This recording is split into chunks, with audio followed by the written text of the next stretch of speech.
Our difficulty, as I said, is not about the ultimate future. Our difficulty is how to make the heterogeneous mess that we have today take a decision in common and march in a cooperative way on that road which is bound to lead us to unity.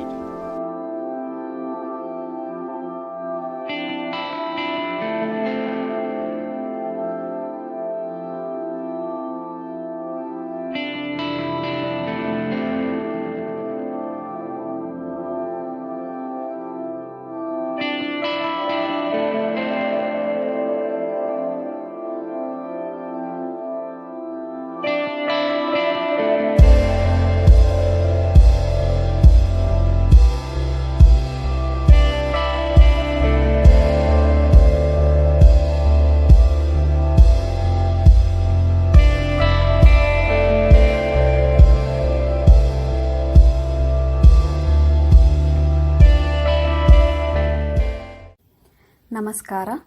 ನನ್ನ ಹೆಸರು ಶಿಲ್ಪಶ್ರೀ, ಪ್ರಶಿಕ್ಷಣಾರ್ಥಿ MED, regional institute of education, Mysuru.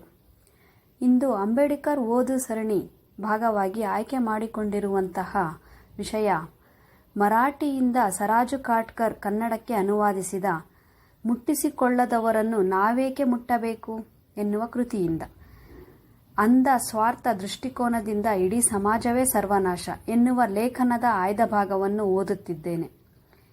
ಇದೀಗ ಗ್ರಾಮ ಪಂಚಾಯಿತಿ ಚುನಾವಣೆ ಮುಗಿದಿದೆ. ಚುನಾವಣೆಯಲ್ಲಿ ಗೆಲ್ಲುವ ಅಭ್ಯರ್ಥಿಗೆ ಎಂತಹ ಅರ್ಹತೆಗಳಿರಬೇಕು ಎಂದು ವಿವರಿಸುವ ಅಂಬೇಡ್ಕರರ ಈ ಮಾತುಗಳು. ಅಂಬೇಡ್ಕರ್ ಅವರು ಮುನ್ಸಿಪಲ್ ಟೌನ್ ಹಾಲಿನಲ್ಲಿ ಸಾರ್ವಜನಿಕರನ್ನು ಉದ್ದೇಶಿಸಿ ಭಾಷಣ ಮಾಡುವವರಿದ್ದರು. ಈ ಸಂದರ್ಭದಲ್ಲಿ ಅವರ ಭಾಷಣ ಕೇಳಲು ಸುಮಾರು 4,000ಕ್ಕೂ ಹೆಚ್ಚು ಜನರು ಸೇರಿದ್ದರು. ಡಾಕ್ಟರ್ ಅಂಬೇಡ್ಕರ್ ಅವರಿಗೆ ಜಯವಾಗಲಿ ಎಂಬ ರಣಗರ್ಜನೆಯ ಸ್ವಾಗತವನ್ನು ಅವರಿಗೆ ನೀಡಲಾಯಿತು ಮತ್ತು ಸಭೆಯ ಕಲಾಪ ಆರಂಭಗೊಂಡಿತು.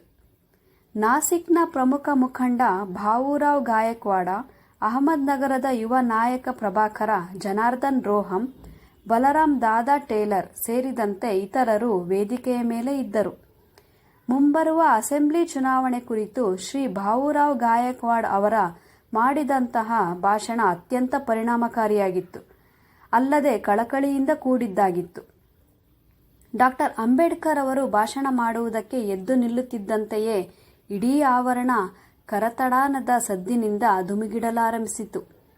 ಎಲ್ಲರಿಗೂ ಶಾಂತವಾಗುವಂತೆ ಡಾಕ್ಟರ್ ಅಂಬೇಡ್ಕರ್ ಸಂಜ್ಞೆ ಮಾಡುತ್ತಲೇ ಎಲ್ಲ ಸಭಿಕರು ಒಂದೇ ಕ್ಷಣದಲ್ಲಿ ಶಾಂತತೆಗೆ ಶರಣಾದರು. ಸಭೆ ಶಾಂತವಾಗುತ್ತಿದ್ದಂತೆ ಡಾಕ್ಟರ್ ಅಂಬೇಡ್ಕರ್ ಅವರು ಭಾಷಣ ಆರಂಭಿಸಿದರು. ಇಂದಿನ ಈ ಸಭೆಯನ್ನು ಶ್ರೀ ದೌಲತ್ರಾವ್ ಗುಲಾಜಿ ಜಾಧವ ಅವರಿಗೆ ಬೆಂಬಲ ನೀಡುವ ಉದ್ದೇಶದಿಂದ ಆಯೋಜಿಸಲಾಗಿದೆ. ಪೂರ್ವ ಖಾನ್ ದೇಶದ ಜಿಲ್ಲೆಯ ಮೀಸಲು ಪೂರ್ವ ಭಾಗದ ಅಭ್ಯರ್ಥಿಯಾಗಿ ಅವರು ಕಣಕ್ಕೆ ಇಳಿದಿದ್ದಾರೆ. ಈ ಮತಕ್ಷೇತ್ರದಿಂದ ಇನ್ನೂ ಕೆಲವು ಅಭ್ಯರ್ಥಿಗಳು ಸ್ಪರ್ಧಿಸಿದ್ದಾರೆ ಎಂದು ಕೇಳಿದ್ದೇನೆ. ಆ ಹೆಸರುಗಳ ಪೈಕಿ ಮೇಢೆ ಮತ್ತು ಬಿಹ್ರಾಡೆ ಅವರ ಹೆಸರು ಕೇಳಿದ್ದೇನೆ. ಅವರ ಬಗ್ಗೆ ನನಗೆ ಸಾಕಷ್ಟು ಗೊತ್ತಿದೆ. ಅವರನ್ನು ನಾನು ಕಳೆದ 15ರಿಂದ 20 ವರ್ಷಗಳಿಂದ ಬಲ್ಲೆ. ಅದರಲ್ಲಿಯೂ ಮೇಢೆ ಅವರೊಂದಿಗೆ ನನ್ನ ಸಂಬಂಧ ಚೆನ್ನಾಗಿಯೇ ಇದೆ. ಮೇಢೆ ಅವರು ಒಂದಿಷ್ಟು ಕೆಲಸ ಮಾಡಿದ್ದಾರೆಂದು ಗೊತ್ತಿದ್ದರೂ ನಾನೇಕೆ ಜಾಧವ ಅವರನ್ನು ಕಣಕ್ಕೆ ಇಳಿಸಿದ್ದೇನೆ ಎಂದು ಸಾಕಷ್ಟು ಜನರ ಮನಸ್ಸಿನಲ್ಲಿ ಕೊರೆಯುತ್ತಿರಬಹುದು. ಅದಕ್ಕೆ ಕಾರಣ ಇಷ್ಟೇ. ಅಸೆಂಬ್ಲಿಯಲ್ಲಿ ಚಾಣಾಕ್ಷ ಮತ್ತು ಸಮಾಜಮುಖಿ ಜನರ ಅಗತ್ಯವಿದ್ದು ನಮಗೆ ಅಂತಹ ಕೆಲಸ ಮಾಡುವ ವ್ಯಕ್ತಿ ಬೇಕಾಗಿದ್ದಾರೆ. ಆಯಾ ಕ್ಷೇತ್ರಗಳಿಗೆ ಆಯಾ ಕ್ಷೇತ್ರದ ವ್ಯಕ್ತಿಯಲ್ಲದವನನ್ನು ಆಯ್ಕೆ ಮಾಡಿದರೆ ಆತನಿಗೆ ಆ ಕೆಲಸ ಪೂರ್ಣಗೊಳಿಸಲು ಸಾಧ್ಯವಾಗುವುದಿಲ್ಲ ಮತ್ತು ಆತನಿಗೆ ಕೆಲಸ ಮಾಡಲಿಕ್ಕೆ ಬರುವುದೂ ಇಲ್ಲ. ಒಂದು ವೇಳೆ ನಿಮಗೆ ಮನೆ ಕಟ್ಟಿಸುವುದಿದ್ದರೆ ಅದಕ್ಕೆ ಸೂಕ್ತ ವ್ಯಕ್ತಿಗೆ ಕೆಲಸ ಹೇಳುತ್ತೀರಿ. ಕಮ್ಮಾರನಿಗೆ, ಬಡಗಿಯವನಿಗೆ ಕೆಲಸ ಹೇಳಿದರೆ ಅವರಿಗೆ ಆ ಕೆಲಸ ಮಾಡಲಿಕ್ಕಾಗುವುದಿಲ್ಲ. ನೀವು ಗೌಂಡಿಗೆ ಗೌಂಡಿ ಕೆಲಸ ಹೇಳಬೇಕಾಗುತ್ತದೆ. ಒಂದು ವೇಳೆ ನೀವು ಹಾಗೆ ಹೇಳದಿದ್ದಲ್ಲಿ ನಿಮಗೆ ಮನೆಯಂತಹ ಕಟ್ಟಡ ಮಾತ್ರ ಕಾಣಲು ಸಿಗುತ್ತದೆ. ಸರಿಯಾದ ವ್ಯಕ್ತಿಗೆ ಸರಿಯಾದ ಕೆಲಸ ವಹಿಸಿಕೊಟ್ಟರೆ ಕಣ್ಣಿಗೆ ಕಟ್ಟುವಂತಹ ಕಟ್ಟಡ ನಿಮ್ಮ ಕಣ್ಣೆದುರು ಎದ್ದು ನಿಲ್ಲುತ್ತದೆ. ಇದೇ ವಿಚಾರ ನಿತ್ಯದ ವ್ಯವಹಾರಕ್ಕೂ ಅನ್ವಯಿಸುತ್ತದೆ. ಈ ಬಗ್ಗೆ ನೀವು ಪ್ರತಿಯೊಬ್ಬರೂ ವಿಚಾರ ಮಾಡಿದರೆ ಅದು ಅರಿವಿಗೂ ಬರಬಹುದು. ಮೇಡೆ ಮತ್ತು ಬಿಹರಾಡೆ ಅಂತವರು ಲೋಕಲ್ ಬೋರ್ಡ್ ನಗರ ಪಾಲಿಕೆ ಇಲ್ಲವೇ ಸ್ಕೂಲ್ ಬೋರ್ಡ್ಗಳಲ್ಲಿ ಕೆಲಸ ಮಾಡುವುದಕ್ಕೆ ಅರ್ಹರು. ನಮ್ಮಿಂದ ಯಾವ ಹೊಣೆಗಾರಿಕೆ ನಿರ್ವಹಿಸುವುದಕ್ಕೆ ಸಾಧ್ಯವಾಗುವುದಿಲ್ಲವೋ ಅಂತಹ ಹೊಣೆಗಾರಿಕೆ ಅಪೇಕ್ಷಿಸಬಾರದು. ಒಂದು ವೇಳೆ ಅವರಿಗೆ ನಿಜವಾಗಿಯೂ ಸಮಾಜದ ಹಿತದ ಬಗ್ಗೆ ಕಳಕಳಿ ಇದ್ದಲ್ಲಿ ಅವರು ಒಂದಷ್ಟು ಹೊತ್ತು ಆತ್ಮಸಾಕ್ಷಿಯಿಂದ ವಿಚಾರ ಮಾಡಿ ಆ ಕೆಲಸಕ್ಕೆ ಯಾರು ಅರ್ಹರು ಎಂದು ವಿಚಾರ ಮಾಡಿದರೆ ಅದಕ್ಕೆ ಅವರ ಮನಸ್ಸೇ ಉತ್ತರ ನೀಡುತ್ತದೆ. ಅವರು ಕೆಲಸಕ್ಕೆ ಅನರ್ಹರು ಎಂದು ನಾನು ಹೇಳುತ್ತಿಲ್ಲ. ಆದರೆ ಈಗಿನ ಈ ಕೆಲಸಕ್ಕೆ ಯಾರಾದರೂ ಅರ್ಹ ವ್ಯಕ್ತಿಗಳಿದ್ದರೆ ಅದು ಶ್ರೀ ಜಾಧವರು ಮಾತ್ರ. ಕೌನ್ಸಿಲ್ನಲ್ಲಿ ಎಲ್ಲ ಕೆಲಸಗಳು ಇಂಗ್ಲಿಷ್ನಲ್ಲೇ ನಡೆಯುತ್ತವೆ. ಆದ್ದರಿಂದ ಅಭ್ಯರ್ಥಿಗೆ ಇಂಗ್ಲಿಷ್ ಜ್ಞಾನ ಅತ್ಯಗತ್ಯವಾಗಿದೆ. ತನಗೆ ಸರಿ ಎನಿಸಿದ ಪ್ರಶ್ನೆಗಳನ್ನು ಕೇಳುವ ಧೈರ್ಯ ಆತನಿಗೆ ಇರಬೇಕು. ಈ ಎಲ್ಲ ಸಂಗತಿಗಳನ್ನು ತಿಳಿದುಕೊಳ್ಳುವುದಕ್ಕೆ ಇಂಗ್ಲಿಷ್ ಜ್ಞಾನ ಅತ್ಯಗತ್ಯ ಮತ್ತು ಇಂಗ್ಲಿಷ್ ಜ್ಞಾನವಿಲ್ಲದವರು ಅಲ್ಲಿರುವುದು ನಿಷ್ಪ್ರಯೋಜಕ. ಅಲ್ಲಿ ನಾವು ಖಾಲಿ ಕುರ್ಚಿಗಳಲ್ಲಿ ಕೇವಲ ಶೋಭಿಸಲೆಂದು ಕುಳಿತುಕೊಳ್ಳುವ ಹಾಗಿಲ್ಲ. ಅಲ್ಲಿ ನಮಗೆ ಕೆಲಸ ಮಾಡಬೇಕಿದೆ. ಇಂದು ಜಾಧವರಷ್ಟು ಕಲಿತವರು ನಿಮ್ಮ ಜಿಲ್ಲೆಯಲ್ಲಿ ಬೇರೊಬ್ಬರು ಇಲ್ಲವೇ ಇಲ್ಲ. ಅವರದ್ದು BA ವರೆಗೆ ಶಿಕ್ಷಣ ಆಗಿದೆ. ಅವರೇನು ನನ್ನ ಸಂಬಂಧಿಕರೂ ಅಲ್ಲ ಅಥವಾ ನಮಗೆ ಬರುವ ಭತ್ಯೆಯನ್ನು ನನಗೆ ನೀಡುವರಿಲ್ಲ.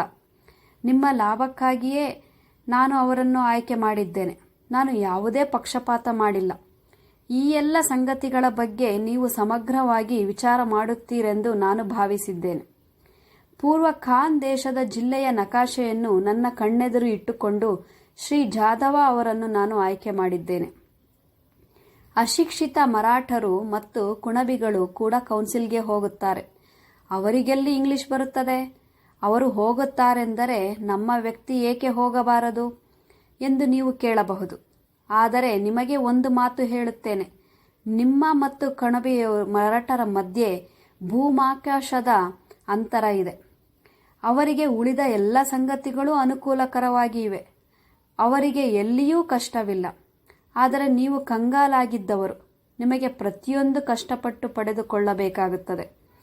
ಅದನ್ನು ಸುಲಭವಾಗಿ ಪಡೆದುಕೊಳ್ಳಬೇಕಾಗಿದ್ದರೆ ಅದು ಕೇವಲ ಕಾಯ್ದೆ ಮುಖಾಂತರ ಸಾಧ್ಯ. ಈ ಎಲ್ಲ ಕಾರಣಗಳಿಂದ ಅಲ್ಲಿ ಮೂರ್ಖ ಅಭ್ಯರ್ಥಿಗಳು ನಡೆಯುವುದಿಲ್ಲ. ಬದಲಿಗೆ ತಜ್ಞರು ಬೇಕಾಗುತ್ತಾರೆ. ಹೀಗಾಗಿ ಶ್ರೀ ಜಾಧವ ಅವರಂತಹ ಅರ್ಹ ಅಭ್ಯರ್ಥಿಗಳನ್ನು ಆಯ್ಕೆ ಮಾಡಬೇಕಾಗಿದೆ. ಒಂದು ವೇಳೆ ನೀವು ಹಾಗೆ ಮಾಡದೇ ಇದ್ದರೆ ನಿಮ್ಮದೇ ಸರ್ವನಾಶವಾಗುವ ಅಪಾಯದ ಸೂಚನೆಯನ್ನು ನಾನು ಈಗ ನೀಡುತ್ತಿದ್ದೇನೆ. ಒಂದು ವೇಳೆ ಯಾರಾದರೂ ಇಂತಹ ಮೂರ್ಖತನದ ಕೆಲಸ ಮಾಡಿದರೂ ನೀವು ಅಂತಹ ಕೆಲಸ ಮಾಡಬೇಡಿ. ಇಂದಿಗೆ 2000 ವರ್ಷಗಳಿಂದ ನಿಮ್ಮ ಪೂರ್ವಿಕರು ಭಾರತದಲ್ಲಿದ್ದಾರೆ. ಆದರೆ ಯಾರಾದರೂ ಬ್ರಾಹ್ಮಣರ ಹತ್ತಿರ ಕುಳಿತುಕೊಂಡಿದ್ದ ಉದಾಹರಣೆ ಇದೆಯೇ? ಆದರೆ ಅಂತಹ ಭಾಗ್ಯೋದಯದ ಅವಕಾಶ ಈಗ ಬಂದಿದೆ. ಇಂತಹ ಸಂದರ್ಭದಲ್ಲಿ ಒಂದು ವೇಳೆ ನೀವು ಅಂಧ ಸ್ವಾರ್ಥ ದೃಷ್ಟಿಕೋನ ಇರಿಸಿಕೊಂಡರೆ ಇಡೀ ಸಮಾಜದಷ್ಟೇ ಅಲ್ಲ, ನಿಮ್ಮ ಪತ್ನಿ ಮಕ್ಕಳಿಗೂ ದ್ರೋಹ ಬಗೆದಂತಾಗುತ್ತದೆ. ಬಿಹ್ರಾಡೆ ಮತ್ತು ಮೇಡೆ ಅವರುಗಳು ಸಮಾಜದ ಪ್ರಗತಿಗೆ ಅಡ್ಡ ಬಂದು ವಿನಾಕಾರಣ ಗೊಂದಲ ಸೃಷ್ಟಿಸಬೇಡಿ ಎಂದು ಎಲ್ಲ ಸದಸ್ಯರ ಪರವಾಗಿ ನಾನು ಅವರಿಗೆ ವಿನಂತಿಸಿಕೊಳ್ಳುತ್ತೇನೆ. ಇಷ್ಟು ಹೇಳಿದರೂ ಅವರು ಕೇಳಲಿಲ್ಲ ಎಂದರೆ ನೀವು ಏನು ಮಾಡುತ್ತೀರಿ? ನನ್ನನ್ನು ವಿರೋಧಿಸುತ್ತೀರಾ? ಎಲ್ಲೆಡೆಯಿಂದ ಇಲ್ಲ ಇಲ್ಲ ಇಲ್ಲ ಒಕ್ಕರಿನ ಕೂಗು. ಹಾಗಿದ್ದರೆ ಏನು ಮಾಡುತ್ತೀರಿ? ನಿಮ್ಮ ಭಾಗದಲ್ಲಿ 5,000 ಮತದಾರರು ಇದ್ದಾರೆ. ಪ್ರತಿಯೊಬ್ಬರೂ ಲಭಿಸಿರುವ ಮತದಾನದ ಹಕ್ಕನ್ನು ಸರಿಯಾದ ರೀತಿಯಲ್ಲಿ ಉಪಯೋಗಿಸಬೇಕು. ಸಮಾಜದ ಕೆಲಸ ಉತ್ತಮವಾಗಬೇಕೆಂದು ನಿಮಗೆ ಅನ್ನಿಸಿದರೆ ನೀವು ನಿಮ್ಮ ಕರ್ತವ್ಯಗಳನ್ನು ಅತ್ಯಂತ ಎಚ್ಚರಿಕೆಯಿಂದ ನಿರ್ವಹಿಸಿ. ಎಲ್ಲರೂ ಸೇರಿ ಜಾಧವ ಅವರನ್ನು ಆಯ್ಕೆ ಮಾಡಿ. ಮುರಿದ ನಾವೆ ಮತ್ತು ಕೆಲಸಕ್ಕೆ ಬಾರದ ನಾವಿಕರನ್ನು ಇಟ್ಟುಕೊಂಡು ನದಿಯ ಇನ್ನೊಂದು ತೀರಕ್ಕೆ ಹೋಗಿ ಎಂದು ಹೇಳಿದರೆ ನಾನು ಅಂತಹ ನಾವೆಯನ್ನು ಎಂದಿಗೂ ಇನ್ನೊಂದು ತೀರಕ್ಕೆ ತೆಗೆದುಕೊಂಡು ಹೋಗಲಿಕ್ಕೆ ಇಲ್ಲ. ಅಷ್ಟೇ ಅಲ್ಲ, ಆ ನಾವೆಯಲ್ಲಿ ನಾನು ಕಾಲು ಕೂಡ ಇಡಲಿಕ್ಕಿಲ್ಲ.